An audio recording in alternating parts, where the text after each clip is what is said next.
ఈ సమయంలో ఆరాధన క్రమంలోకి మనము తదుపరి భాగంలోకి వెళ్దాం.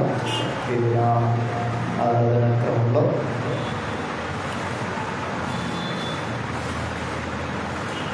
కీర్తనల అనంతరం వాక్య పఠనము మనమందరం కలిసి ఉత్తర ప్రత్యుత్తరముగా ఈ దిన వాక్య పఠనాన్ని కలిసి ధ్యానం చేద్దాం. కీర్తనల గ్రంథము 52వ కీర్తనల భాగము. కీర్తనలు 52 1 నుండి 9 వచనాలు ఉన్నాయి. చాలా ప్రాముఖ్యమైనవి. వీటిని మనము ధ్యానం చేద్దాం. కీర్తనల గ్రంథము 52వ కీర్తనల భాగము 1 నుండి 9 వచనాలని అందరం లేచి నిలబడి ఉత్తర ప్రత్యుత్తరంగా ఈ వాక్య భాగాన్ని అందరం కలిసి ధ్యానం చేద్దాం.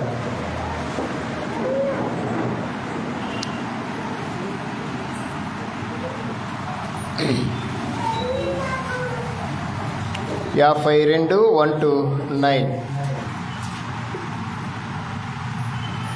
శూరుడా, చేసిన కీడును బట్టి నీవెందుకు అతిశయపడుచున్నావు?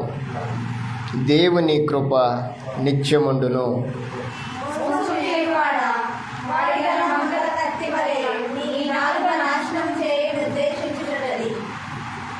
మేలు కంటే కీడు చేయుటయు, నీతి పలుకుట కంటే అబద్ధము చెప్పుటయో నీకిష్టం.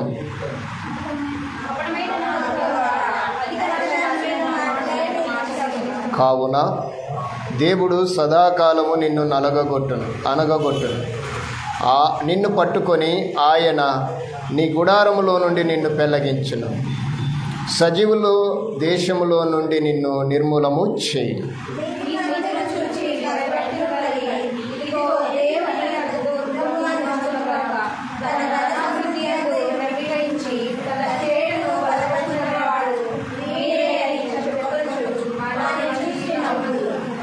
నేనైతే దేవుని మందిరంలో పచ్చని ఒలివ చెట్టు వలె ఉన్నాను. నిత్యము దేవుని కృపయందు నమ్మిక ఉంచుచున్నాను.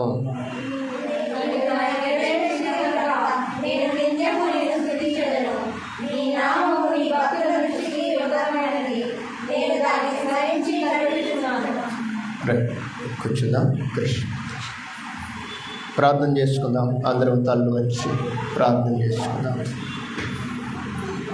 పరిశుద్ధుడమైన తండ్రి, పరలోకమందున్న దేవా, పరిశుద్ధుడా నీకు స్తోత్రములు ప్రభు, స్తుతులు నాయన. మీ కుమారుడైన యేసుక్రీస్తు వారి ద్వారా మేము పొందుకున్న మీ ఉచిత రక్షణ, ఆత్మీయత, ఇట్టి స్థితిని బట్టి నీకు స్తోత్రాలు.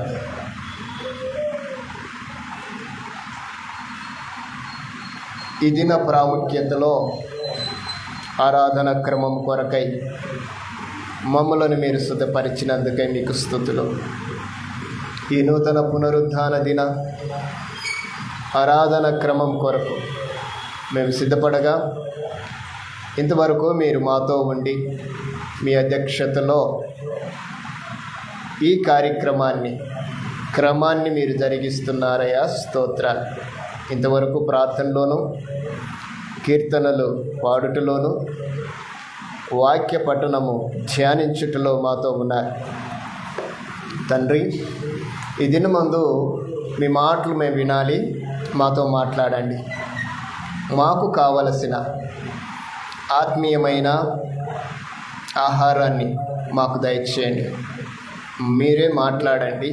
మీరు మాట్లాడితే మాకు నెమ్మది, మీరు మాట్లాడితే మా హృదయము సంతోషిస్తుంది, మీరు మాట్లాడితే మా యొక్క జీవితాలు ఆశీర్వాదకరంగా ఉంటాయి.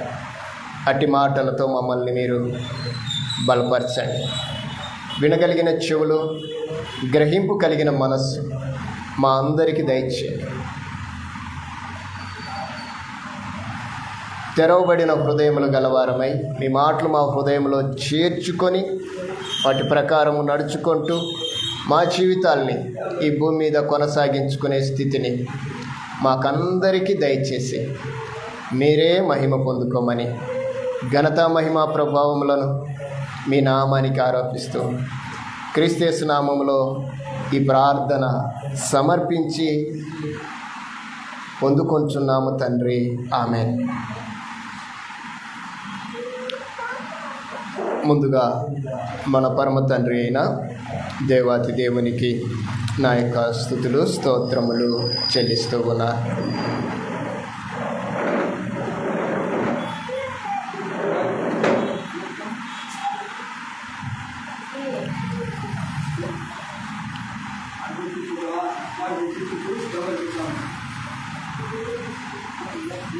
పిల్లల్ని కొంచెం జాగ్రత్తగా ఉంచాలి.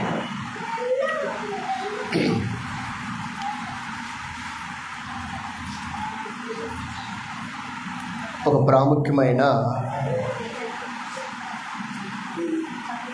వాక్య భాగము కొరకై నేను సిద్ధపడ్డాను. వాస్తవంగా ఈ భాగాన్ని చెప్పాలి అంటే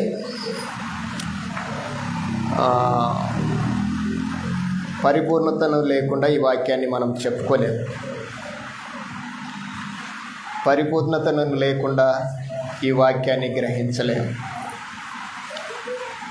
పరిపూర్ణతను లేకుండా దీన్ని ఆలోచించలేము. అందుకే ఈరోజు నేను కూడా ఒకంత పరిపూర్ణంగా సిద్ధపడ్డాను. అందుకే కొంచెం ఈ దిన వాక్యం మీద మనసు పెట్టండి. అంటే ఇంతకుముందు చెప్పిన వాక్యాలు పరిపూర్ణం కాదని కాదు, గతంలో చెప్పబడిన వర్తమానాలు అవి దైవికమైనవని కాదు. ఈరోజు చెప్పబోయే వాక్యము చాలా ప్రాముఖ్యమైనది. ఎంత ప్రాముఖ్యమైందో దీన్ని కొనసాగింపులో మీకు తెలుస్తుంది.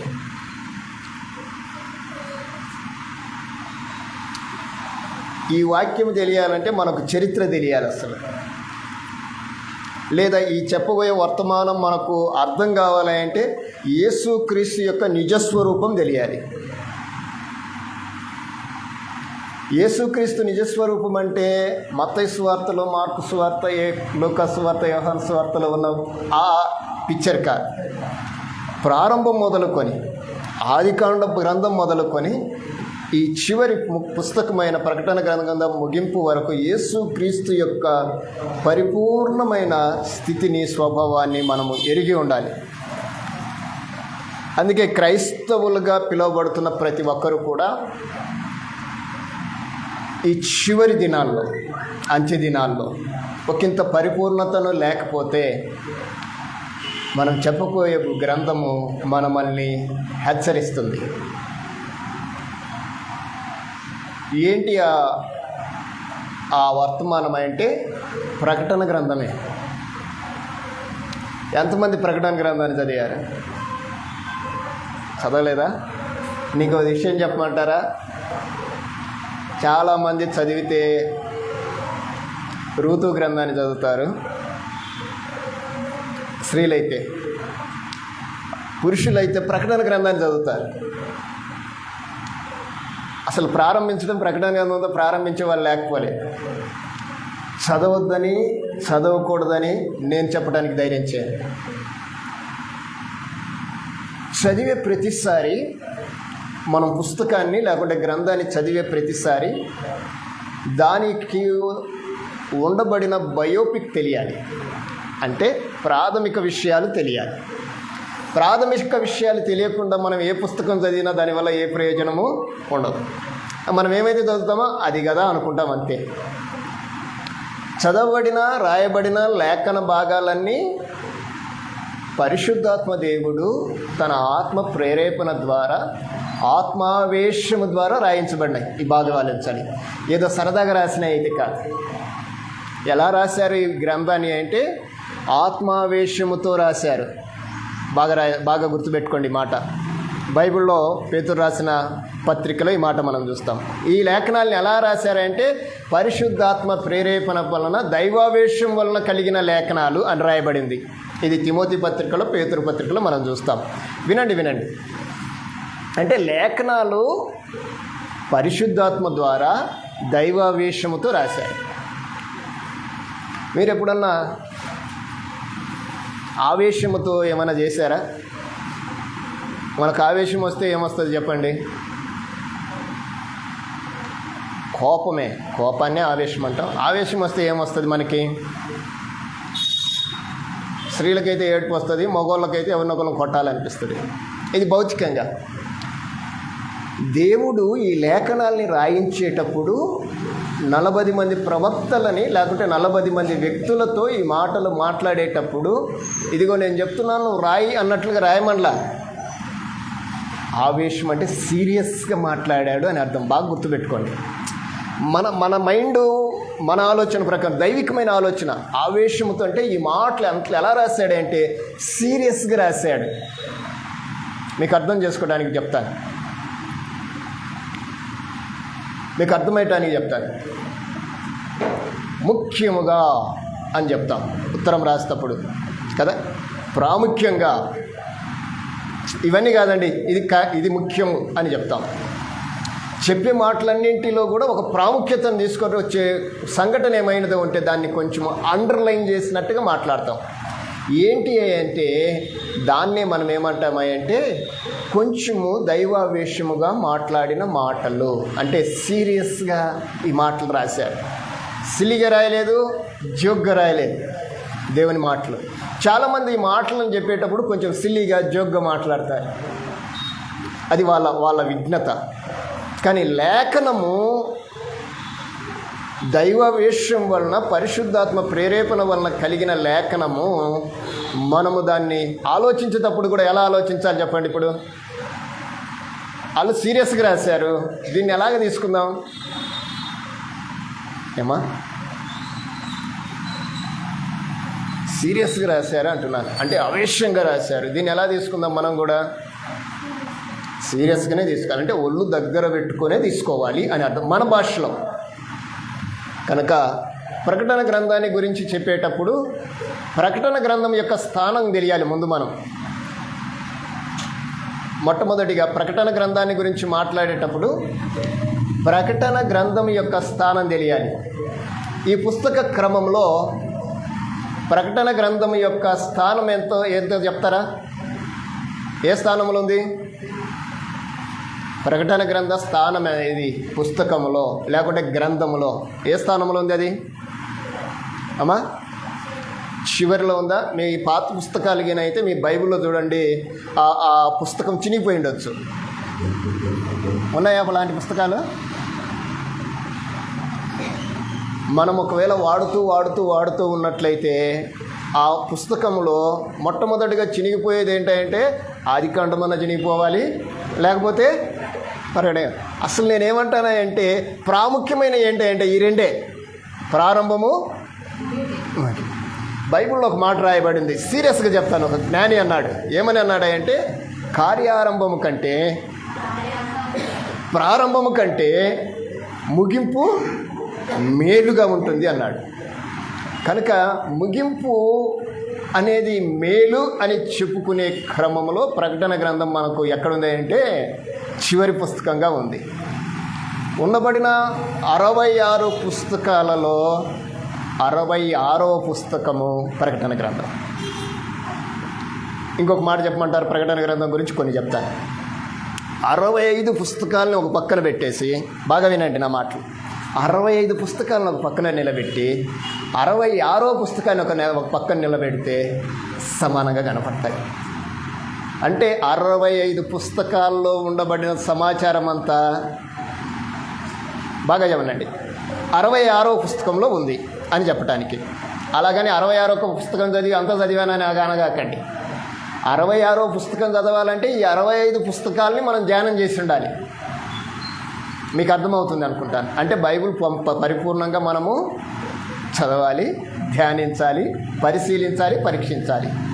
చదవటంతో మనం అయిపోయింది అనుకుంటున్నాం, ధ్యానించటంతో అయిపోయింది అనుకుంటున్నాం, కానీ పరీక్షించటంలోనే దానిలో దాగి ఉన్న ఆంతర్యం తెలుస్తుంది. కనుక ప్రాముఖ్యమైన పుస్తకం ఏదైనా ఉంది పరిశుద్ధ గ్రంథములు అంటే చెప్తాను వినండి, అది ప్రకటన గ్రంథం.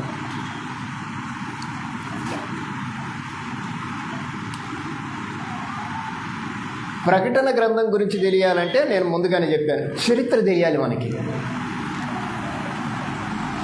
ఎలాంటి చరిత్ర తెలియాలి? భౌతికమైనది తెలియాలి, బైబిల్ గురించి కూడా తెలియాలి. అంటే భౌతికంగా తెలియాలి, మనకు బైబిల్ గురించి కూడా తెలియాలి. నా మాటలు కొంచెం ఆలోచన చేయండి. మీకు చరిత్రను చెప్పే క్రమంలో ఈ పరిచయం మాత్రం ఈరోజు మీకు నేను చెప్తాను. ప్రకటన గ్రంథాన్ని, దానియేలు గ్రంథానికి, బైబిల్లో ప్రకటన గ్రంథానికి దగ్గర పోలికలు, చెప్పండి, దగ్గర పోలికలు ఉన్నాయి. అసలు దానియేలు గ్రంథం ఎక్కడుంది? ప్రకటన గ్రంథం ఎక్కడుంది? అసలు దీనికి కంపారిజన్ ఎక్కడ ఉంది అని అంటే, దాన్ని రాసిన ఆయన క్రీస్తుకు పూర్వం రాశాడు, దీన్ని రాసిన ఆయన క్రీస్తు శకము 1వ శతాబ్దంలో రాశాడు. కానీ రాయించిన వాడు మాత్రము, రాసిన వాళ్ళు వేరైనా రాయించిన వాడు ఒక్కడే. అంటే ఆయన ఏదో మనకు తెలియజేయడానికి ఈ పుస్తకాన్ని ఒక ప్రాముఖ్య గ్రంథంగా రాశాడు. దానియేలు గ్రంథం యొక్క చరిత్రను మనం గమనించగలిగితే అక్కడ 4 రాజ్యాలను గురించి మాట్లాడిన సందర్భాలు మనకు కనపడతాయి. నేను మీకు నెక్స్ట్ వీక్లో ఆ చరిత్రను బోర్డు మీద చెప్తాను, బోర్డు మీద మీకు రాస్తాను. ఇప్పుడు కొంచెం క్లుప్తంగా వాటిని గురించి మాట్లాడతాను. రాసుకోండి, రాసుకోలేకపోతే నేను నెక్స్ట్ మీకు దాన్ని బోర్డు మీద రాస్తాను. దానియేలు గ్రంథంలో 4 రాజ్యాలు ఉన్నాయి, వాటి తర్వాత మరొక రాజ్యం వస్తుంది అని ఒక కలగన్నాడు. ఎవరు? ఏ రాజు? నెబుకద్నెజర్ రాజు. నెబుకద్నెజర్ రాజు ఎక్కడి నుంచి కలగన్నాడు? ఏ దేశంలో ఉన్నాడు? నెబుకద్నెజర్ రాజు యొక్క రాజ్యం పేరేంటి? బబులోను. రైట్. అసలు ఈ బబులోను అనే దానికి మొదటి పేరేంటో తెలుసా మీకు? ఏమా తెలుసా, తెలియదా? రైట్, నేను చెప్తాను, బాగా వినండి. బాబేలు అనేది మీరు విన్నారమ్మా? బాబేలు అనేది ఎక్కడ విన్నారు? బాబేలు అనేది ఎక్కడ విన్నారు?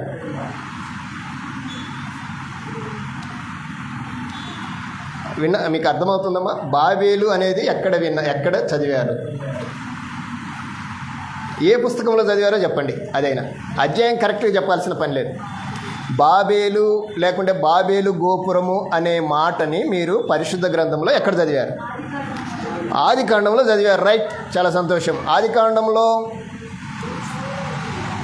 11వ అధ్యాయంలో మనం చూస్తాం బాబేలు గురించి. బాగా వినండి.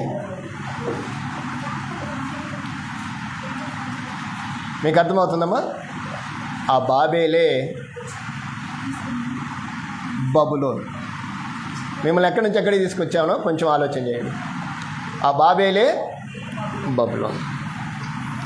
అసలు దేవుడు వారిని విస్తరించమంటే వారు విస్తరించకుండా అక్కడికి వచ్చి ఒక గోపురాన్ని కట్టారు.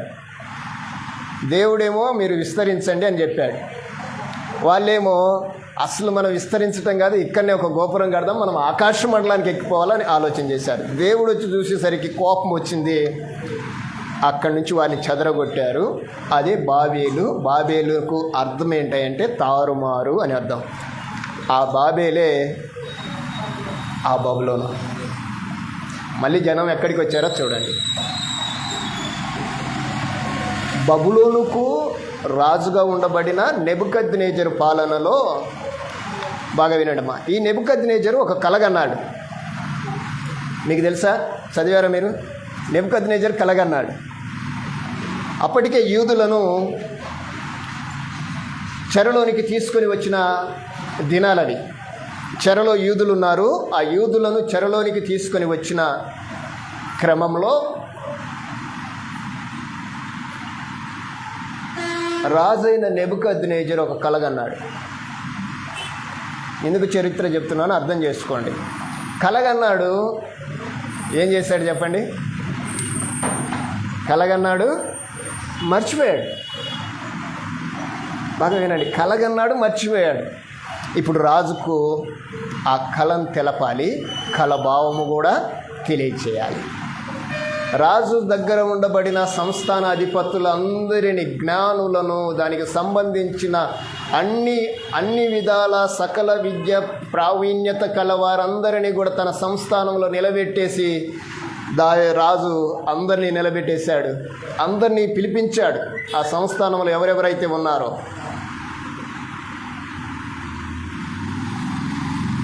వారందరినీ పిలిపించి నేనన్నాడు, నేను ఒక కలగన్నాను, ఆ కళను దాని భావాన్ని మీరు చెప్పాలి అన్నారు. వచ్చిన వారందరూ కూడా మేం చెప్తామని వచ్చేసారు. అందరూ వచ్చేసి ఆ రాజ మందిరంలో కూర్చున్నప్పుడు రాజు చెప్పండి అన్నారు. వాళ్ళు వచ్చి ఏమన్నారో తెలిసిన, మీరు ముందు కళ చెప్పండి అన్నారు. చూడండి ఎంత విధానంగా రాజు మాట్లాడాడు. కళ మర్చిపోయాను, నాకు కళ చెప్పాలి, దాని భావము చెప్పాలి, లేకపోతే మిమ్మల్ని అందరినీ చంపేస్తానని చెప్పేశాడు. శాసనం రాసేసి వెళ్ళిపోయాడు. ఇంకంతే. అందరూ భయపడ్డారు. వాళ్ళు వచ్చి అన్నారయ్యా, ఇది దేవదూతలు తప్ప ఎవ్వరూ భూమి మీద ఏ మనుషులు చెప్పరు అని చెప్పేశారు. ఫైనల్ చేసేశారు. నువ్వు కన్న కళ దేవదూతలు తప్పితే ఎవరూ చెప్పరు, నువ్వేందో మా మీద రుద్దటానికి వచ్చావు, ఇది సాధ్యం కాదని చెప్పేశారు. రాజు కోప్పడి వెళ్ళిపోయాడు. రాజు శాసనం బయలుదేరింది. ఏమని? ఎవరైతే జ్ఞానం కలిగి ఉన్నారో, మాంత్రికులు ఉన్నారో, లేకుంటే సకల విద్య ప్రావీణ్యులు ఉన్నారో వాళ్ళందరినీ చంపేయమని ఒక శాసనాన్ని ఆ రాజు బయలుదేరజేసినప్పుడు, ఆ శాసనము బయలుదేరిన క్రమంలో దానియేలు ఆ సంస్థానంలో ఉండి ఒక ఉత్తరాన్ని లేకుంటే ఒక సమాచారాన్ని రాజుకు తెలియజేస్తాడు. నేను ఆ కళను చెప్తానని చెప్పేశాడు. రైట్. కళ గురించి మీకు అంతగా అవగాహన చేయడానికి ప్రయత్నం చేస్తాను. కొంత అవగాహన. ఏం కలగన్నాడంటే, ఒక ప్రతిమ ఆయన చూశాడు. ఒక ప్రతిమను చూశాడు. అంటే ఒక బొమ్మను చూశాడు. ప్రతిమ అనగా ఒక పెద్ద బొమ్మను చూశాడు. ఏంటి ఆ బొమ్మ ఎలా ఉంది అంటే, శిరస్సు ఏమో బంగారంతో ఉంది, ఉదరము వచ్చేసి ఇత్తడితో ఉంది, తర్వాత సిల్వర్తో ఉంది, కాళ్ళల్లో ఇనుము మట్టితో మిళితమైన రాజ్యము చూశాడు. 4 రాజ్యాలు: బంగారము, ఇత్తడి, సిల్వర్, వెండి, ఇనుము. ఈ 4 రాజ్యాలను చూశాడు. ఈ 4 రాజ్యాలన్నీ ఉండగా చేతి సహాయం లేకుండా ఒక రాయి వచ్చింది. ఆ రాయి పైనున్న రాజ్యాలన్నింటితో పాటు కింద ఉన్న రాజ్యాన్ని ముక్కలుగా చేసి తన రాజ్యాన్ని స్థాపించటానికి ప్రయత్నం చేసింది. ఇది కళ.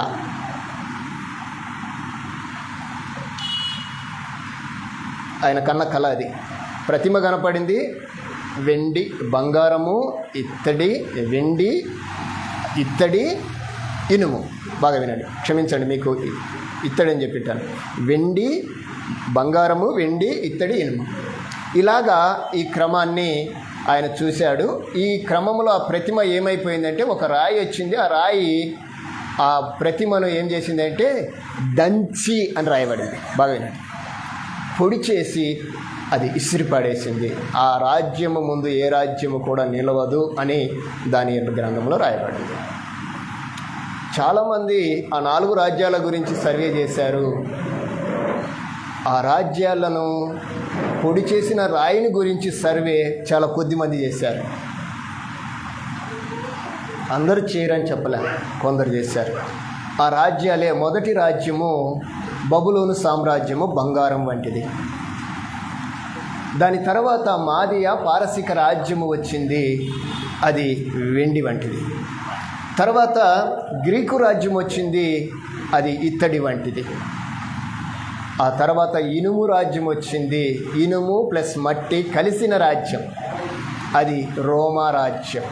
బాగా వినండి, ఈ రాజ్యాలు ఎప్పుడెప్పుడు వచ్చాయో వాటి గురించిన చరిత్రలో డేట్ మీకు నేను చెప్తాను. డేట్ అంటే ఇయర్స్.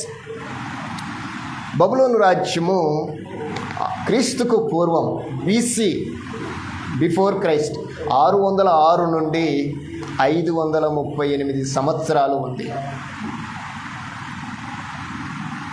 బబులోన్ సామ్రాజ్యం. మాదియా పారసీక రాజ్యము 538 నుండి 331 BC వరకు ఉంది. గ్రీకు రాజ్యం 331 నుండి 168 BC వరకు ఉంది. ఇవి నేను బోర్డు మీద మెన్షన్ చేస్తాను. తర్వాత రోమా రాజ్యము BC 168 నుండి క్రీస్తు శకము 351 వరకు పరిపాలన కొనసాగించింది.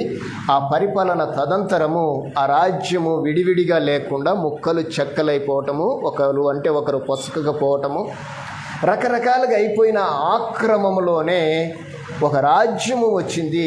ఆ రాజ్యం ఎలా వచ్చింది అంటే, చేతి సహాయము లేకుండా ఒక రాయి వచ్చి ఆ ప్రతిమ పాదముల మీద పడితే ఆ ప్రతిమంతా పొడి అయిపోయింది అని రాయబడింది. ఆ వాక్యాన్ని ఒక్కటి మనం చదువుదాం. దానియేలు గ్రంథం 2వ అధ్యాయం 45వ వచనం. చేతి సహాయం లేక పర్వతము నుండి తీయబడిన ఆరాయి, ఇడుమును, ఇత్తడిని, మట్టిని, వెండిని, బంగారమును పగలగొట్టగా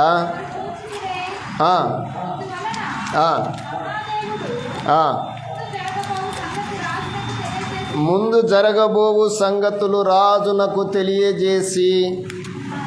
తెలియజేసినాడు. 35వ వచనం చదవండి. 45 చదివారు, ఇప్పుడు 35 చదవండి. అంతటా ఇనుమును, మట్టియు, ఇత్తడియు, వెండియు, బంగారమును ఏకముగా దంచబడి కళ్ళములోని చెత్తవలే కాగా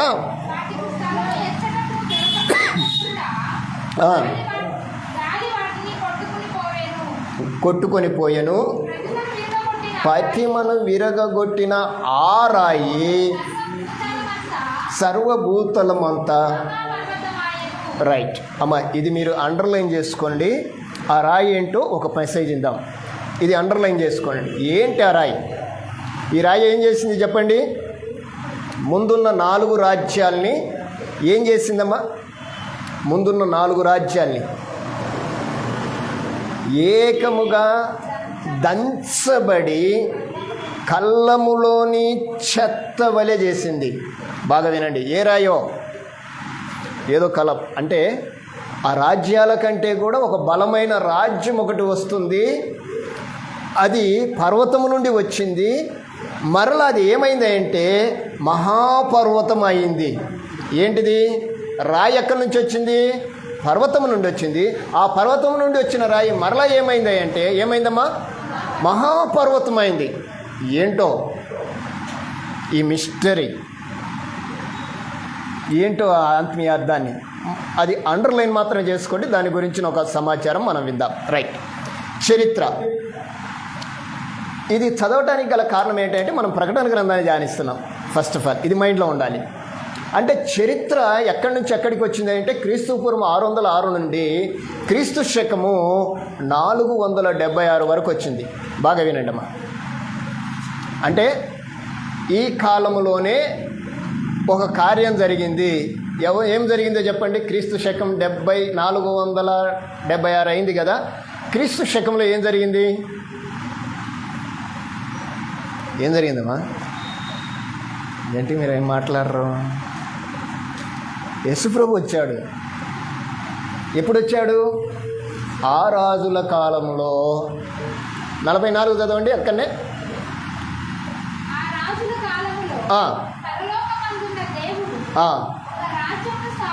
బాగా వినండమ్మా, ఇది కూడా అండర్లైన్ చేసుకోండి. 35, 40. ఆ రాజుల కాలంలో పరలోకమందున్న దేవుడు, అంటే ఇప్పుడు ఉన్న రాజ్యాలన్నీ దేవుని రాజ్యాలు కాదు, పరలోక సంబంధమైన రాజ్యాన్ని దేవుడు స్థాపిస్తాడు. ఆ స్థాపించిన రాజ్యం ఎలా ఉంటుంది అన్నాడు? అది అన్నటికీ నాశనము కలగదు. ఆ రాజ్యము దానిని పొందిన వారికి గాక. ఇది కూడా అండర్లైన్ చేసుకోండి. ఏంటో ఆ రాజ్యం ఏంటో, ఆ రాయి ఏంటో, వాటన్నింటిని నలగొట్టిన ఆ పర్వతం నుండి వచ్చిన ఆ మహాపర్వతం ఏంటో మనం తర్వాత దాని గురించి ఆలోచన చేద్దాం. అంటే ఈ ప్రవచన గ్రంథములో రాయబడిన సారాంశము ఎక్కడి వరకు వచ్చింది అంటే, ఇదిగో మీరు చూడండి, క్రీస్తు శకము మీకు కనపడుతుందా? 478 అని ఉంది అక్కడ పైన, నెహెమ్యాకు పైన కనపడుతుంది. 478, 444, లేక ఇంకా మీరు దగ్గరికి చూస్తే క్రీస్తు శకము అనే దగ్గర యేసు ప్రభువుని మీకు కనిపిస్తాడు. ఇంకొక మాట మీద మళ్ళీ నేను అడుగుతాను, మీ దగ్గర నుంచి సమాధానం. యేసు ప్రభు రాజుల కాలంలో పుట్టాడు. ఏ రాజుల కాలంలో పుట్టాడు చెప్పండి? యేసుక్రీస్తుని సిలువ వేసిన రాజులు ఎవరు? ఏ సైనికులు? యేసుక్రీస్తుని సిలువ వేసిన సైనికులు ఎవరు? రాజ్యం పేరు మనకు అర్థం లేదండి. సైనికులు ఎవరు? వాళ్ళు యేసుక్రీస్తుని సిలువ వేసిన సైనికులు ఎవరు? ఏ రాజ్యానికి చెందిన వాళ్ళు? ఏ దేశానికి చెందిన వాళ్ళు?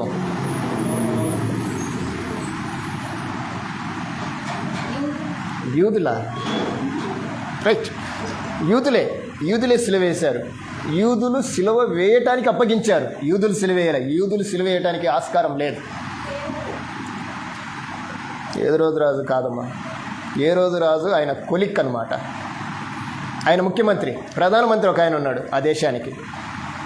రోమా రాజ్యం. పిలాతు ఉన్నాడు. పిలాతు ఎవరి అధీనంలో ఉన్నాడు? రోమా అధీనంలో ఉన్నాడు. మీకు ఒక చిన్న అర్థం కావటానికి చెప్తాను. యూదుల రాజు హేరోదు కాదు. ఇప్పుడు భారతదేశానికి ప్రధాని ఎవరు? ముఖ్యమంత్రి ఎవరు? ఇప్పుడు ఎవరు పెద్దోడు? అంటే నరేంద్ర మోడీ కింద ఎన్ని రాష్ట్రాలు ఉన్నాయి అమ్మా? భారతదేశం రాష్ట్రాలు ఎన్ని?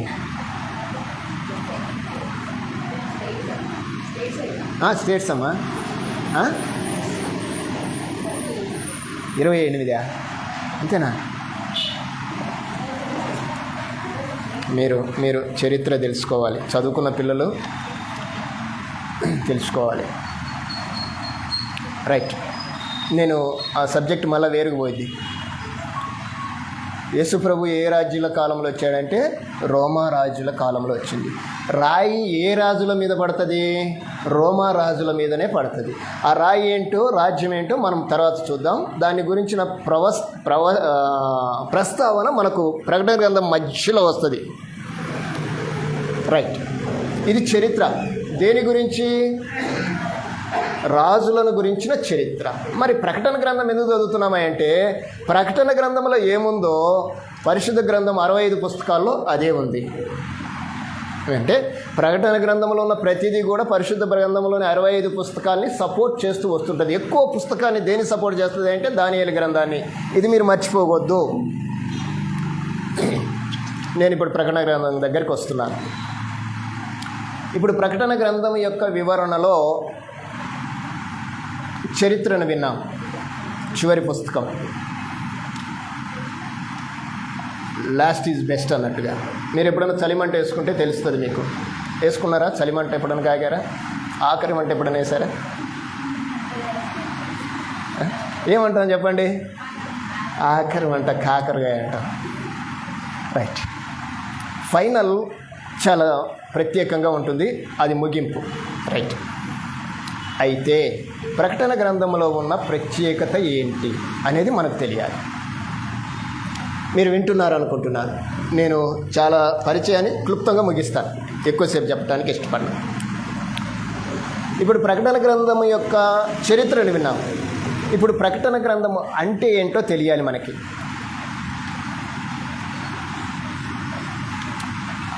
దీన్ని ఇంగ్లీష్లో రెవల్యూషన్ అన్నారు. దీని అర్థం ఏంటంటే బయలుపరచుట, బయలుపాటు.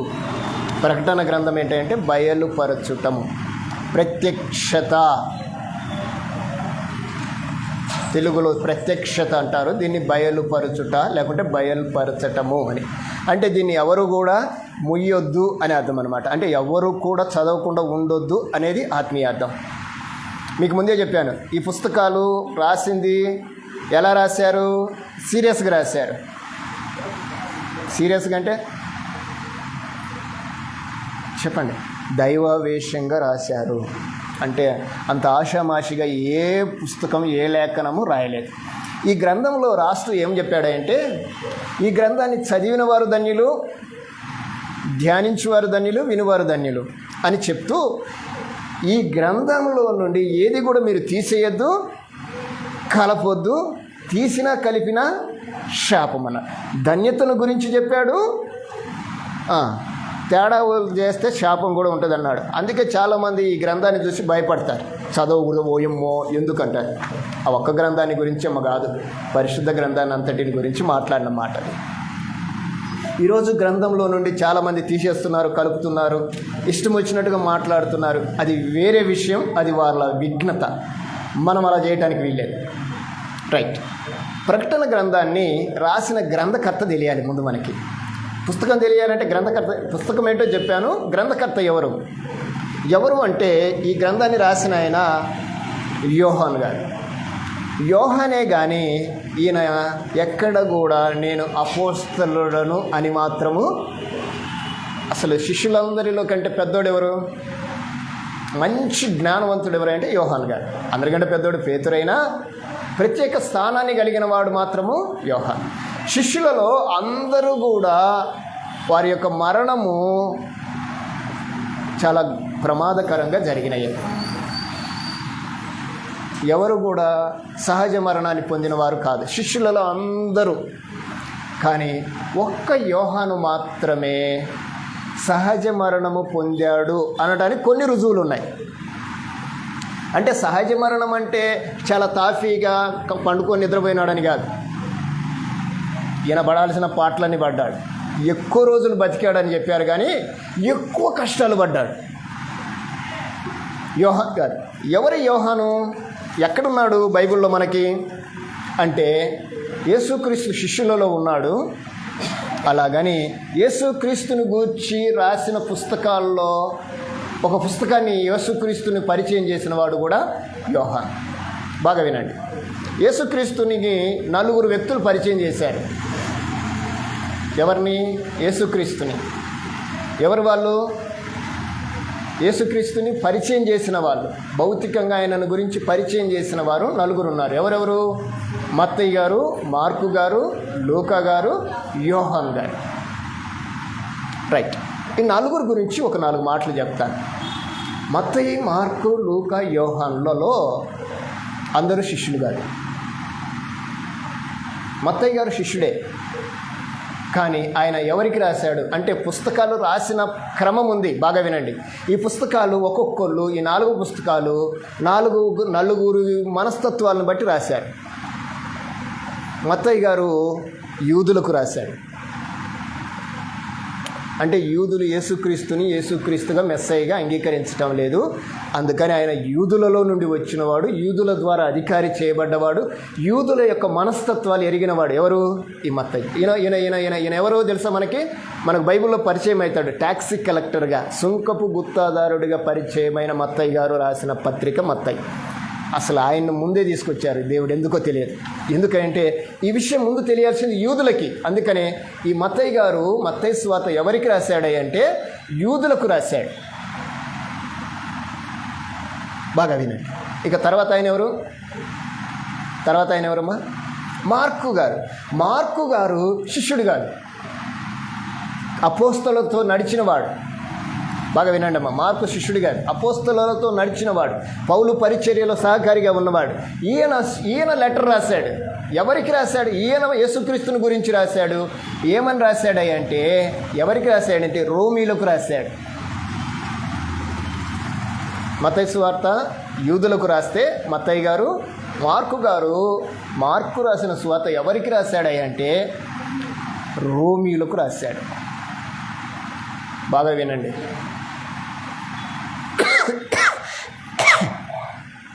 తర్వాత లూకా సువార్త. లూకా గారు తెలుసు కదా మీకు. లూకా ఈయన వైద్యుడు, ఈయన కూడా శిష్యుడు గారు. శిష్యులను వెంబడించినవాడు, అపోస్తులను వెంబడించినవాడు, డాక్టర్. యేసుక్రీస్తు పరివారంలో కొంత జ్ఞానం కలిగిన వాడు ఎవరైనా ఉన్నాడా అంటే డాక్టర్ అయిన లూకా గారే. ఈయన రాశాడు తన సువార్తని అన్యజనులకు రాశాడు. ఎందుకంటే ఈయన అన్యజనులలో నుండి వచ్చాడు. అన్యజనులకు రాశాడు అంటే దేవుణ్ణి ఎరగని వారందరికీ రాశాడు. ఇక చివరిది యోహాను సువార్త. యోహాను సువార్త రాసిన ఆయన యోహాన్ గారు. ఎవరికి రాశాడంటే విశ్వాసులకు రాశాడు. బాగా వినండి అమ్మా, విశ్వాసులకు రాశాడు. యోహాను సువార్త ఎవరికి రాశాడు? విశ్వాసులకు రాశాడు. అంటే ఈయన గురి అంతా ఎవరి మీద ఉంది అంటే విశ్వాసుల మీదనే ఉంది. ఎవరి గురి? యోహాన్ గారి గురి. యోహాన్ రాసింది యేసుక్రీస్తుని గురించి రాశాడు. సంఘానికి 3 పత్రికలు రాశాడు. అలాగనే మరొక ప్రవచన గ్రంథాన్ని రాశాడు. యోహాన్ రాసిన పుస్తకాలు 5 పుస్తకాలు రాశాడు. అయితే మీకు వాటిని గురించిన ఒక ప్రాముఖ్యమైన విషయాన్ని నేను చెప్తాను. మత్తయి గారు యూదులకు రాశాడని చెప్పాను కదా. ఏమని వారికి యేసుక్రీస్తుని పరిచయం చేశాడు అంటే వీళ్ళు రాసింది 4 యేసుక్రీస్తుని గురించి. అమ్మా వింటున్నారా? మీరు రాసుకోవటం లేదు ఎందుకో? వీడియో చూసుకొని రాసుకుంటారా? అది కూడా చేయరా? చాలా ప్రాముఖ్యమైన విషయాలు. రేపు మీకు పెళ్ళైన తర్వాత మీ పిల్లలు కదా, అమ్మ యేసుక్రీస్తు గురించి చెప్పండి అంటే తాతను అడగండి అనకూడదు. ఎవరిని? అర్థమవుతుందా? మీరు చెప్పాలా, మీకు తెలియాలా. అరే ఇదిగో ఒకసారి తాత ఇలా చెప్పాడు, ఇది yes sir no you repeat అనాలి, తెలుసుకోవాలి. 4 రాశారు కదా, యూదులకి, రోమీయులకి, అన్యజనులకి, విశ్వాసులకి. వీరు యేసుక్రీస్తుని గురించి రాశారు. కానీ వీళ్ళు ఎలా పరిచయం చేశారు యేసుక్రీస్తుని అనేది మనం తెలుసుకోవాలి. యేసుక్రీస్తుని గురించి మత్తయి యూదులకు ఎలా పరిచయం చేశాడంటే యూదులకు రాజుగా, మెస్సయ్యగా పరిచయం చేశాడు. అసలు యూదులకు రాజుగా, మెస్సయ్యగా యేసుక్రీస్తుని అంగీకరించలే వాళ్ళు. అందుకే సిలువ వేశారు. సిలువ వేసిన తర్వాత రాసిన పుస్తకాలు ఇవి. బాగా వినండమ్మా. ఆయన బ్రతికున్నప్పుడు రాసినవి కాదు, ఆయన చనిపోయిన తర్వాత రాసిన పుస్తకాలు. వాళ్ళు రాసిన క్రమంలో మీరు గమనించండి. వారు తమ సువార్తను రాశారు అంటే ఈరోజు మనం చదువుతున్నామంటే ఎవరికి రాశారంటే యూదులకు రాశాడు. యూదులకు ఏమని రాశారంటే ఇదిగో యేసు ప్రభు యూదులకు రాజు, మెస్సయ్య, మీరు ఆయన చంపారని రాశాడు. యూదులకు రాజుగా పరిచయం చేశాడు ఆయన. మార్కు గారు యేసుక్రీస్తుని ఎలా పరిచయం చేశాడు రోమీయుల కంటే? ఆయన మనుష్య కుమారుడిగా, దేవుని కుమారుడిగా ఆయన పరిచయం చేశాడు.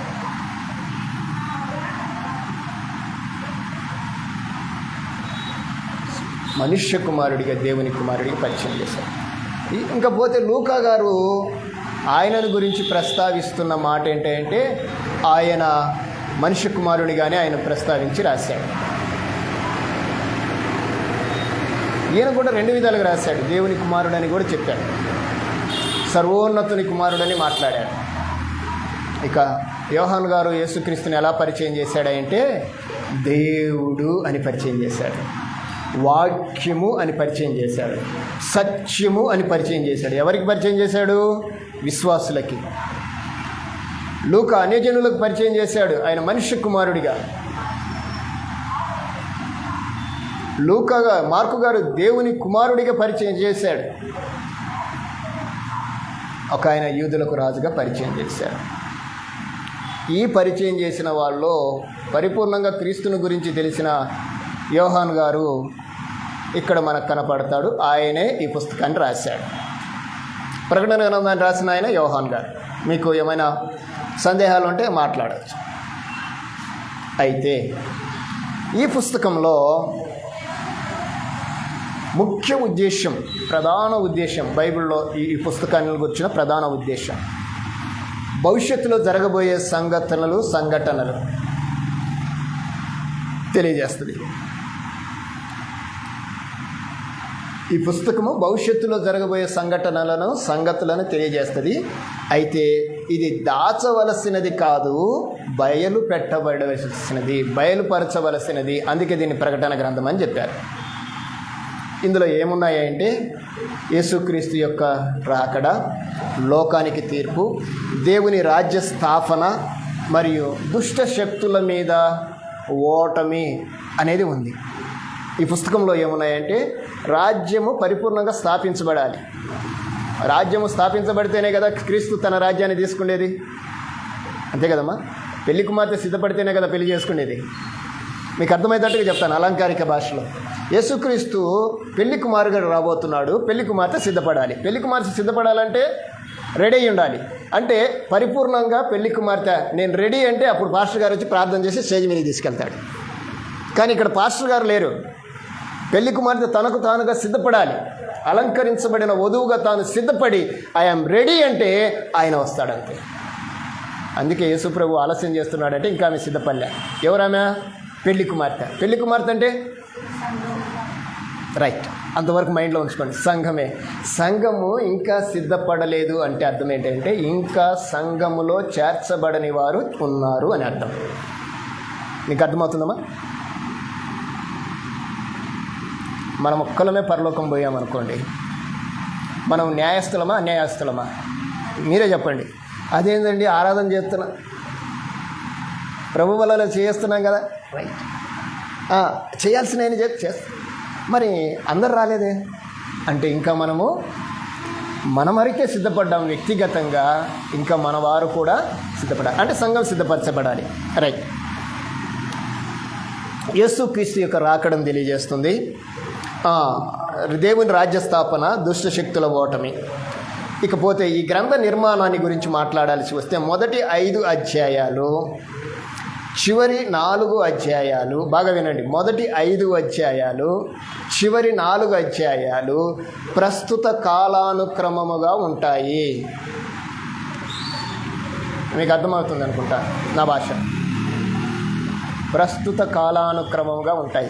అంత్య దినాల్లో ఎలా ఉంటారో అలాగా ఉంటాయి. అయితే 6 నుండి 18 అధ్యాయాలు వేరు ఇతి వృత్తాంతాలను కలిగి ఉంటుంది. వేరు ఇతి వృత్తాంతాలు, వేరు చరిత్రలను, వేరు సంఘటనలను మనము పరిశీలన చేయటానికి, పరీక్షించటానికి రాయబడిన అధ్యాయాలు ఉన్నాయి. వేరు అధ్యాయాలు, వేరు ఏమేమి ఉన్నాయో 6 నుంచి 6 వరకు ఏమున్నాయమ్మా?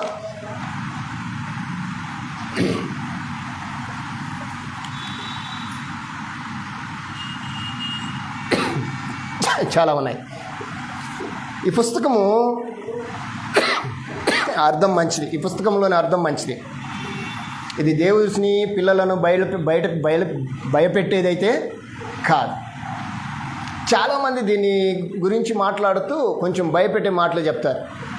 అమ్మో అదా అన్నట్టుగా మాట్లాడతారు. అది అలాంటిది కాదు. ఇది చదివితే అన్ని కష్టాలు, శ్రమలు అని చెప్పేవాళ్ళు లేకపోలేదు. మీకు తెలుసో తెలియదు. అన్నారా లేరమ్మా? ఉన్నారా లేరా? మరి 3వ వచనంలో ఎందుకు మొదట్లోనే 3వ వచనంలో ఆ మాట చెప్పాడు? ఈ గ్రంథం చదివి దాన్ని విని గ్రహించి దాని ప్రకారం నడుచువారందరూ దాని సమయము సమీపించి ఉన్నది కనుక ఈ ప్రవచన మొదటి 3వ వచనం చదవండి ప్రకటన గ్రంథంలో.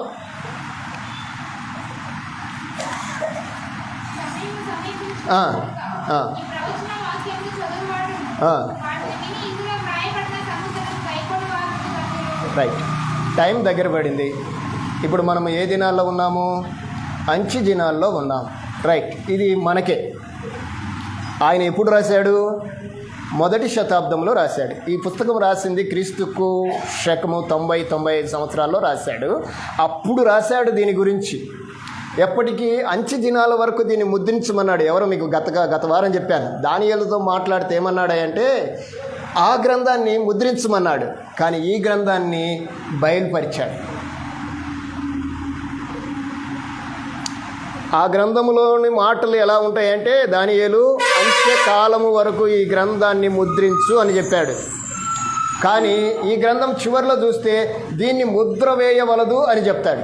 అంటే ప్రకటన గ్రంథము బయలుపరచబడాలి అంటే ఎవరు కూడా దీన్ని సీక్రెట్ చేయకూడదు. అంటే కొంతమంది దీన్ని చెప్పడానికి ఇష్టపడరు, చదవటానికి కూడా ఇష్టపడరు. నువ్వు చదువుతున్నావు, చాలా ధన్యవంతురాలు, కానీ అర్థం కావడం లేదన్నా. నీకు అర్థమయ్యే విధంగా చాలా క్లియర్గా నేను విషయాలను మీకు పంపిస్తాను. రైట్, ఇది చదివి అర్థం చేసుకునే వాళ్ళు సంతోషంగా ఉంటారు, దానివల్ల ఎలాంటి ఇబ్బంది లేదు. ఇకపోతే ఇందులో వాడుక భాష ఇందులో వాడిన వాడుక భాష, అలంకార రూపం అనేది మీరు అర్థం చేసుకోండి. నువ్వు రాసిన కొన్ని ప్రశ్నలకు జవాబు. టైం అయిపోయింది, ఎందుకంటే నేను వేరే చోటుకి వెళ్ళాలి.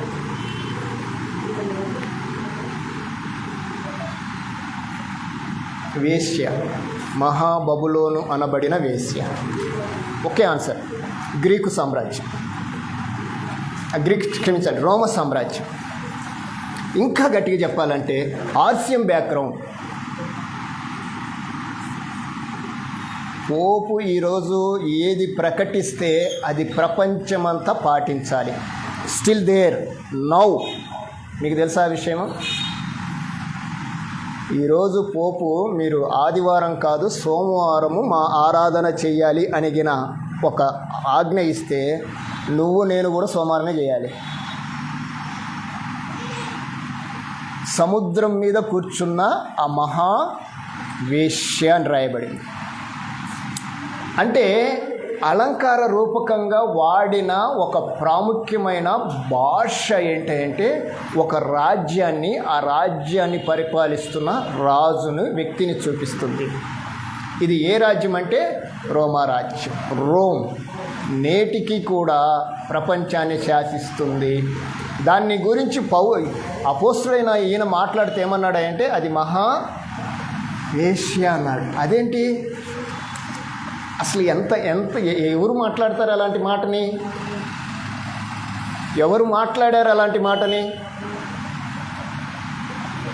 ఎలా మాట్లాడింటే, ఏ శైలిలో మాట్లాడింటాడు దాని గురించి ఆయన అన్నాడు అది మహావేశ్య, అది సముద్రం మీద కూర్చుంది. సముద్రం మీద అంటే అర్థం ఏంటంటే ప్రజల మీద అని అర్థం. సముద్రము దేనికి సాదృశ్యం అంటే ప్రజలకు సాదృశ్యం. ఇప్పుడు సర్వ ప్రజల్ని పాలించేది ఏంటంటే ఆ మహావేశ్య అని రాయబడి రోమా సామ్రాజ్యం. మనకు లేదులేండి అంతగా. మనకు ఆసియం గురించి చాలా తక్కువ.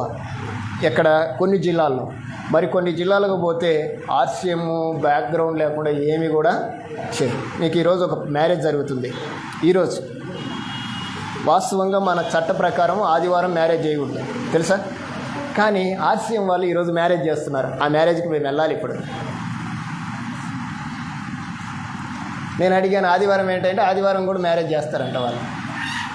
మరి సర్టిఫికేట్ ఎలా ఇస్తారో తెలియదు. చాలా ప్రాముఖ్యమైన విషయాలు ప్రకటన గ్రంథంలో రాయబడ్డాయి. దాని గురించిన పరిపూర్ణ వివరణ మీ అందరికీ ఒక సెట్ నేను ఇస్తాను. చదివేటప్పుడు ఆ పదాలకు దాగి ఉన్న ప్రస్తుత కాల అర్థాన్ని మనము అర్థం చేసుకోవడానికి ప్రయత్నం చేద్దాం. వేశ్య అని ఎవరంటారు? ఎవరిని అంటాము? అనైతిక చర్యలకు పాల్పడే వాళ్ళని. అనైతిక చర్యలు అంటే చర్యలు కానివి, అంటే చేయకూడని వాటిని చేయించేవి. ఎక్కువ డబ్బు వ్యామోహం కలిగింది. దేవుణ్ణి తిరస్కరించేది. అంటే దేవుణ్ణి తిరస్కరించేది అంటే ఒక క్రమాన్ని కలిగి ఉండదు. వాళ్ళు ఏదో ఒక క్రమాన్ని రూపిస్తారు, అదే దేవుడు అని చెప్తారు, దానికే మనం చేయాలి అని చెప్తారు. రైట్, అలాంటిది. ఇంకా చాలా విషయాలు ఉన్నాయి, వాటిని గురించి నేను తర్వాత చెప్తాను. మీకు ఈ అవుట్లైన్ అర్థమవుతుందని నేను అనుకుంటున్నాను. ప్రకటన గ్రంథాన్ని చదవడానికి చరిత్ర తెలియాలి, యేసుక్రీస్తు యొక్క సారూప్యత తెలియాలి, అది తెలియాలంటే మనం పరిపూర్ణంగా ఉండాలి. అంటే మన కాన్సంట్రేషను, అంటే ఏకాగ్రత, మన దృష్టి, ఇవన్నీ కూడా యేసు ప్రభువుని చూస్తూనే చదవాలి. రాయించింది ఆయనే. ప్రకటన గ్రంథం రాయించింది ఎవరో తెలుసా? యేసు ప్రభు. నేను నీతో మాట్లాడతాను రాయన్నాడు.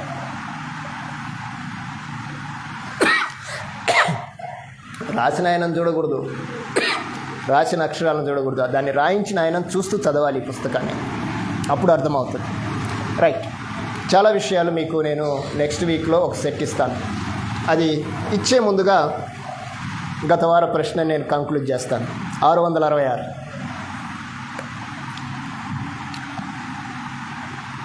13వ అధ్యాయం 18వ వచనం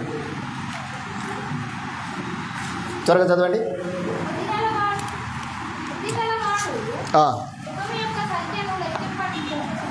మృగము సంఖ్య లెక్కింపనిమ్ము. ముందేమో మృగం అన్నాడు, తర్వాత మనుష్యుడు అన్నాడు. ఆ మనుషుల్లో 666, అందులో జ్ఞానం ఉంది. రైట్. మనుషుని సంఖ్య ఎవరి సంఖ్య? జ్ఞానం కలిగిన వాని సంఖ్య. అది ఒక మృగము సంఖ్య, అది 666. ఒక దెబ్బలో ఆన్సర్ చెప్పేస్తున్నా. అబద్ధపు క్రీస్తును చూపిస్తుంది. యాంటీ క్రైస్ట్ అనే మాట మీరు ఎక్కడైనా విన్నారా? ఆయనను చూపించేదే 666. యాంటీ క్రైస్ట్ ఏం చేస్తాడంటే సత్యములో ఎవరిని ఉండనివాడు. నిన్ను సత్యములో నుండి తొలగిపోయినట్టుగా రుజువు కావాలి వాడికి. ఆ రుజువు ఏంటంటే వాని ముద్ర వేసుకోవాలి. ముద్ర అంటే అర్థం ఏంటంటే వానిని అనుసరించటమే. అర్థమవుతుందమ్మా? ఈరోజు మనము ఆదివారానికి ముద్ర వేయబడ్డాం, అవునా కదా? ఆరాధనకు ముద్రించబడ్డాం. ఆత్మతో సత్యముతో ఆరాధించటానికి ముద్రించబడ్డామంటే ఒక తీర్మానాన్ని కలిగి ఉన్నాము అని అర్థం. ముద్ర అంటే అర్థం ఏంటంటే ఒకదానికి కట్టుబడి ఉండిపోవటం. గత వారంలో మీకు చెప్పాను, దాన్ని కొనసాగింపు అన్నమాట. 666 అనేది కూడా మనుషుని సంఖ్య. ఆ మనుషుని సంఖ్య ఏంటి అంటే జ్ఞానం కలిగింది. ఏంటి అంటే అదే అప్పటికి ఆయన ఊహించి రాశాడు. అప్పట్లో దాని గురించిన ఆలోచన యోహానుకు లేదు, ఆ తర్వాత వచ్చిన తరానికి లేదు. అంత్యకాలంలో అది ప్రస్తావించబడుతుంది.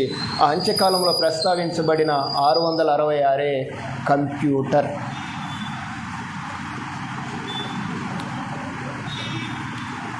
ఆల్ఫా బీటాలేమి అమ్మా? 26. రైట్. 26. మీరు 26 ఆల్ఫా బీటాలని నెంబర్ వైజ్గా వేసేసి మనిషి ఏ రోజు చేయబడ్డాడు, ఏ రోజు ఆయన నిర్మించబడ్డాడు? మానవుడు నిర్మించబడిన రోజు బాబు 6వ రోజు. 6 రోజులు అన్నీ చేసేసి 7వ రోజు విశ్రాంతించాడు, అది వేరే. 6 రోజు ఈ ఆల్ఫా బీటాలో నేను వేసాను. ఏ ఆల్ఫా బీటాకు ఏ నెంబర్ వస్తుందో వేసాను. ఆ ఆల్ఫా బీటాని 6తో హెచ్చించితే వచ్చిన టోటలే 666.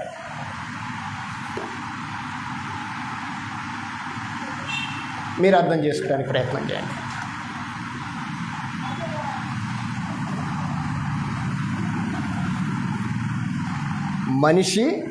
మనిషిని సృజించింది. ఇది మృగం అన్నాడు, అది మనుష్యుడు అని చెప్పాడు. మృగము మనుష్యుడు, దాని సంఖ్య చెప్పాడు. మనిషిని సృజించిన రోజు అది 666. అంటే ఆ 666 ఏంటంటే కంప్యూటరే. ఇంకా మీకు చెప్పాలంటే టెక్నాలజీ అని చెప్పచ్చు. రైట్. దీన్ని ఏ విధంగా మనము ఆలోచన చేస్తాము? ఇప్పుడు ఇదే కంప్యూటర్ని మనం ఉపయోగిస్తున్నాం. దేనికి ఉపయోగిస్తున్నాం?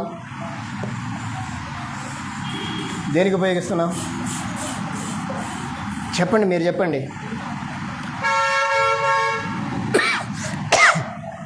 మంచికి ఉపయోగిస్తున్నామా, చెడుకు ఉపయోగిస్తున్నామా? కంప్యూటర్ని మంచికి ఉపయోగిస్తున్నామా, చెడుకు ఉపయోగిస్తున్నామా? అంటే కంప్యూటర్ పరిజ్ఞానము పొందుకునే జ్ఞానాన్ని ఇచ్చిన వాడెవరు? దాన్ని వాడుకోవలసిన జ్ఞానము అంటే మంచిగానే వాడుకోవాలని దేవుడు చెప్తాడా, చెడుకు కూడా వాడుకోవాలని దేవుడు చెప్తాడా? మంచిగానే వాడుకోవాలి, అవునా కాదా? ఏది దేవుడిచ్చినా అది మనం మంచికే ఇచ్చాడు, దాన్ని వాడుకోవటంలోనే మనం తేడా చేస్తున్నాం, అవునా కదా? ఇప్పుడు ఈ కంప్యూటర్ని వాడే పద్ధతిలో మంచి వాడుతునే వాళ్ళు లేకపోలేదు, దీన్ని ఉపయోగిస్తున్నారు. కానీ దీన్ని మంచిగా ఉపయోగించే వాళ్ళకి వాని ద్వారా ఎప్పటికైనా ప్రమాదమే.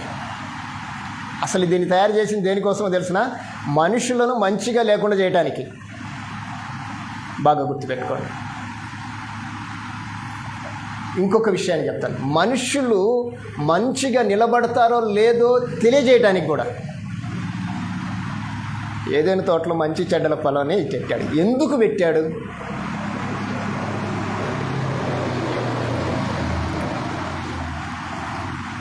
మంచి చెడ్డల నిత్య వృక్షాన్ని పెట్టాడు. ఎందుకు పెట్టాడు? ఏమా, నా మనసు మీకు లేకపోవచ్చు, కానీ ప్రశ్న అర్థమైంది. ఎందుకు పెట్టాడు? అసలు పెట్టకపోతే లేదు కదా. నువ్వు నిలబడతాడా, నిలబడ్డా? అది లేకపోతే మనము దేవుణ్ణి పరిపూర్ణంగా అంగీకరించలేం. ఒక భయం అనేది ఉంటే జాగ్రత్తగా ఉంటాం. కానీ దేవుడు చెప్పాడు, నమస్కారం నాయన అది తినగాకనే చెప్పాడు. అంతే చెప్పాడా? దయచేసి తినొద్దు, తింటే చస్తామని కూడా చెప్పాడు. మరి మనిషి ఏం చేశాడు? ఈరోజు మంచి చెడ్డలను ఇచ్చే ఈ సిస్టాన్ని మన మధ్య ఉంచి దీన్ని మంచిగా ఉపయోగించమంటున్నాడు. మనం దేనికి ఉపయోగిస్తున్నాము? రీసెంట్గా ఒక ఇన్సిడెంట్ జరిగింది, మీకు తెలుసు కదా. ఏంటది? దేన్ని ఉపయోగించాడు ఆయన? టెక్నాలజీని ఉపయోగించాడు. తెలుసు కదా మీకు. Technology anti Christ.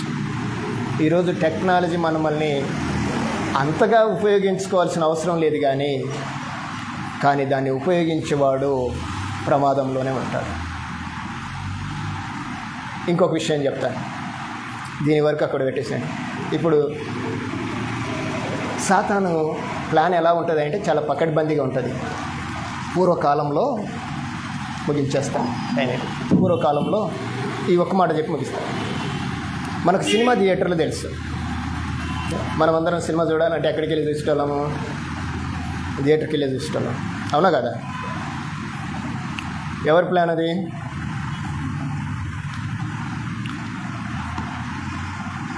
మనిషికి కొంచెం ఉల్లాసం కావాలని, అంతే కదా. సినిమాలు దేనికి? రైట్. వాడి ప్లాన్ చాలా బాగుంటుంది. ఊరికి ఒకటి పెట్టాడు థియేటర్, దాన్ని ఊరికి 2, 3, 4, 5 చేసేసాడు. కొంతకాలానికి ప్రజలకు బద్ధకం వచ్చేసింది. అమ్మ వినండి, వాడి ప్లాన్ అన్నమాట. జ్ఞానం కలిగిన వాడు చేసిన ట్రిక్కులు చెప్తున్నాను, బాగా ఆలోచన చేయండి. మనల్ని దేవుని వైపు నుంచి మరల్చటానికి ఏదేనో తోట మొదలుకొని ఇప్పుడున్న పరిస్థితుల వరకు వాడు ప్లాన్ చేసుకుంటూనే వస్తున్నాడు. అయితే అన్ని చోట్ల వాడే విజయం పొందుతున్నాడు. కానీ ఒక మరణం దగ్గర వాడు ఓడిపోయాడు, భయపడి. ఇంకో విషయం చెప్పమంటారా? దేవుని దగ్గర సాతానికి ఎప్పుడు భయమే, సత్యం దగ్గర అబద్ధికుడికి ఎప్పటికీ భయమే. వాడు గాంభీరాన్ని ప్రవర్తిస్తాడు, కానీ యథార్థంగా వాని లోపల గుండె 70-80 సార్లు కాదు 110 సార్లు కొట్టుకుంటుంటాడు. వాడు అలాగ దాన్ని ప్రవేశపెట్టాడు. అంతకుముందు తోలుబొమ్మలు, బోలుబొమ్మలు, డ్రామాలు అవి పెట్టాడు. అయిపోయినాయి, సినిమాలు వచ్చినాయి. సినిమాల తర్వాత వాడు వీళ్ళు అందరు రావటం లేదని చెప్పేసి ఇంటికి ఒక టీవీ బంతించాడు, అవునా కదా? అప్పట్లో మేము టీవీ చూసేవాళ్ళం. ఏం చూసేటోళ్ళమో తెలిసిన? శుక్రవారం వస్తుంది, ఏంటి, చిత్రాల హరి అని వచ్చేది, అది చూసేవాళ్ళం. ఆనందంగా ఉండేది. ఆదివారం ఒక సినిమా వేసేటోళ్ళు, బాగా చూసేటోళ్ళు. సినిమా థియేటర్లు ఆగిపోయినాయి, టీవీలు వచ్చేసినాయి. అంతటి తాగలవాడు. ఊర్లో దాన్ని ఇంట్లోకి తెచ్చాడు. ఏంటిది? వాడి జ్ఞానం. తర్వాత ఇప్పుడు టెక్నాలజీ మారిపోయింది. ఇంట్లోది ఎక్కడికి వచ్చింది చెప్పండి? ఇప్పుడు చేతులకి, జోబులోకి వచ్చింది. సెల్ఫ్ చేసేసాడు. ఇప్పుడు టీవీ లేని ఇళ్ళు ఉన్నాయేమో కానీ, సినిమా హాల్ లేని ఊర్లు ఉన్నాయేమో కానీ, సెల్లు లేని మనిషి లేదు. సెల్లు మనకు మంచికి చేస్తుందా, చెడు చేస్తుందా?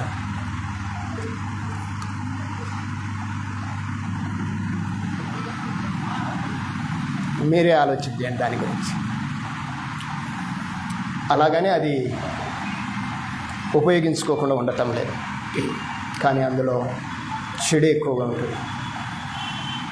దయచేసి గమనించండి. సాతాను మనల్ని ఎలాగో బ్లాక్మెయిల్ చేస్తున్నాడో ఆలోచించండి. ఈ చివరి దినాల్లో వాడి జ్ఞానాన్ని ఎంతగా వాడు ప్రదర్శిస్తున్నాడో చూడండి. ఇప్పుడు అది కూడా దాటిపోయింది. ఏది? ఆ కంప్యూటర్ని కూడా దాటుకొని వచ్చేసాము ఇప్పుడు. అంటే ప్రకటన గ్రంథంలో రాసిన ఆయన లెక్క ముగించబడింది. ఇప్పుడు యేసుక్రీస్తుకు మనకు ఎంత దగ్గర అంటే, అలా ఆ తెర తీస్తే ఆయన వచ్చేస్తాడు, అంత దగ్గరగా ఉన్నాడు. అంటే ఆయన ఆలస్యం చేస్తున్నాడు, ఆలస్యానికి టైం అయిపోయింది. ఇప్పుడు ఆర్టిఫిషియల్ ఇంటెలిజెన్స్ని మన మధ్యకు పంపించేశాడు. మీకు తెలుసు ఆర్టిఫిషియల్ ఇంటెలిజెన్స్? ఇప్పుడు సెల్ కూడా అవసరం లేదు. మనం ఉంటాము ఇక్కడనే, స్క్రీన్లో మీకు అన్నీ చూపించవచ్చు. ఆ సిస్టమ్, ఆ నెట్వర్క్ మన కాడికి వస్తే, ఆ నెట్వర్క్ వస్తే ఇక్కడనే, ఇలా కాదు, ఇలా అంటే ఆ సిస్టమ్ వచ్చేస్తుంది, దాంట్లో మీకు మొత్తం చూపించేసేయచ్చు. ఆర్టిఫిషియల్ ఇంటెలిజెన్స్ అంటారు. అంటే ఇది లేకుండా కూడా మిమ్మల్ని భ్రమపరిచే ఒక యంత్రము త్వరలో రాబోతుంది. చాలా జాగ్రత్తగా ఉండాలి. ప్రకటన గ్రంథం ముగింపులోకి వస్తున్నాం. మనం చాలా జాగ్రత్తగా ఉంటాం. మన భక్తిని మనం కాపాడుకోలేకపోతే, ఇదంతా దేనికోసమై అంటే, ఆయన కొరకు కనిపెట్టుకున్న వారు ఆఖరి యుద్ధంలో పాల్గొంటారు. మీకు బాగా గుర్తుపెట్టుకోండి. ప్రకటన గ్రంథంలో ఆ మాట రాయబడింది. సాతానుతో యుద్ధం చేసేది ఎవరంటే గొర్రెపిల్ల చేస్తుంది. గొర్రెపిల్లతో ఉన్నవారు యుద్ధం చేస్తారు. ఆ యుద్ధంలో నువ్వు, నేను, మనం నిలబడాలి. ఎవరి మీద? సాతాను మీద. అంటే అబద్ధం మీద, అసత్యం మీద, ఈ లోక సంబంధమైన విధానాల మీద దేవునితో పాటు మనము కలిసి పోరాడాలి. దానికి ప్రతిఫలం ఉంది. ఆ ప్రతిఫలాన్ని ఇవ్వగలుగుతాము కాబట్టి ఈ దినాన మనం ఇక్కడ నిలబడ్డాం, ఈ మాటలు వింటున్నాం. కానీ దాన్ని మనము ఎట్టి పరిస్థితిలో కూడా కోల్పోకుండా ఉండటానికి ప్రయత్నం చేద్దాం. మీకు అర్థమైంది అనుకుంటాను. తదుపరి మాటలు నేను మరలా మీతో మాట్లాడతాను. దేవుడి మాటలు మన వెనుకల్లో దీవించునుగాక. ఆరాధన క్రమంలోకి వెళ్దాం. త్వరగా ఇద్దరు ప్రార్థన చేయండి.